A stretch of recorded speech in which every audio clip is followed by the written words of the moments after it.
Hey everyone, welcome. Today we're going to jump into a super simple story that actually has a huge lesson. It's all about the power of friendship and teamwork, or as the story calls it, dostiki takat, and how it can help us tackle pretty much any challenge that comes our way. You know that feeling, right? That pit in your stomach when a massive deadline is just around the corner and you feel completely, totally overwhelmed? Well, that's exactly where our story kicks off. All right, so let's set the scene. In the first part of our story, we're introduced to a classic high-stress problem. A project in peril. So, at the center of all this, we've got three friends. First up is Ali. He's the hard-working one, super diligent. Then you've got Sarah, who's not only smart but also has this amazing positive attitude. And finally, there's Ahmed, who's, a little on the lazy side, but deep down he's a really good guy. So here's the deal. Ali is totally freaking out. He's got this huge science project due tomorrow, and it is nowhere close to being done. The clock is ticking, the pressure is mounting, and he's convinced he's gonna fail. And right on cue, here comes our first real hurdle. Ahmed, in his classic laid-back fashion, basically says, "Hey, why worry about the project? Let's just go play a game." His way of handling stress, just ignore it and hope it goes away. But then Sarah steps in, and she has a totally different idea.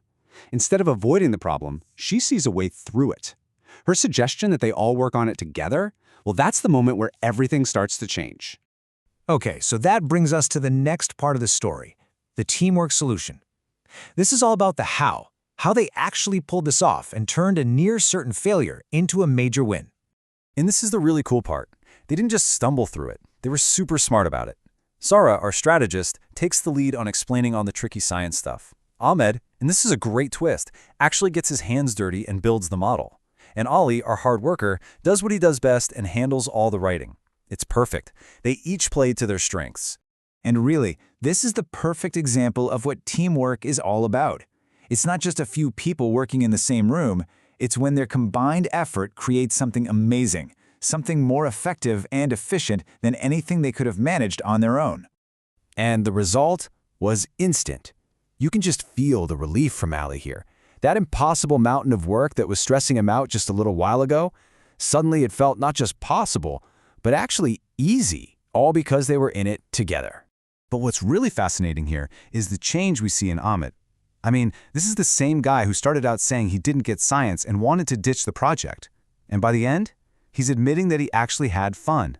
It just goes to show you that good teamwork didn't just complete a task, it completely changed his perspective. So the big question is, how did it all pan out in the end? Well, this last part of the story gives us the result of all their hard work and the big lesson they all learned about the power of friendship. And here it is, the big payoff. The next day in class, the teacher isn't just satisfied with the project, she is completely blown away. She calls it the best project in the entire class. Just let that sink in for a second. Their original goal was just to not fail. They just wanted to get it done. But because they came together as a team, they didn't just scrape by. They totally knocked it out of the park. They went from the brink of disaster to #1. And what's cool is that it wasn't just about the grade. Each one of them learned something really important. Ali realized there was no way he could have done it alone. Sarah saw her belief in teamwork proven right. And even Ahmed found a new appreciation for hard work. They all grew. And really, Sarah just nails it with this one line. It perfectly sums up the moral of the whole story. Friendship plus teamwork really does make any problem feel a whole lot smaller. So when you boil it all down, the message is pretty simple, but it's also incredibly powerful, and it applies to so much more than a school project, right? It shows us that when you have real collaboration, built on real friendship, it's almost like having a superpower. So I want to leave you with this question. Just think about your own life for a second. Your job, your home, anything. What's that one big, impossible project you're facing right now that might just become a little easier, and maybe even a lot better, with some help from your friends?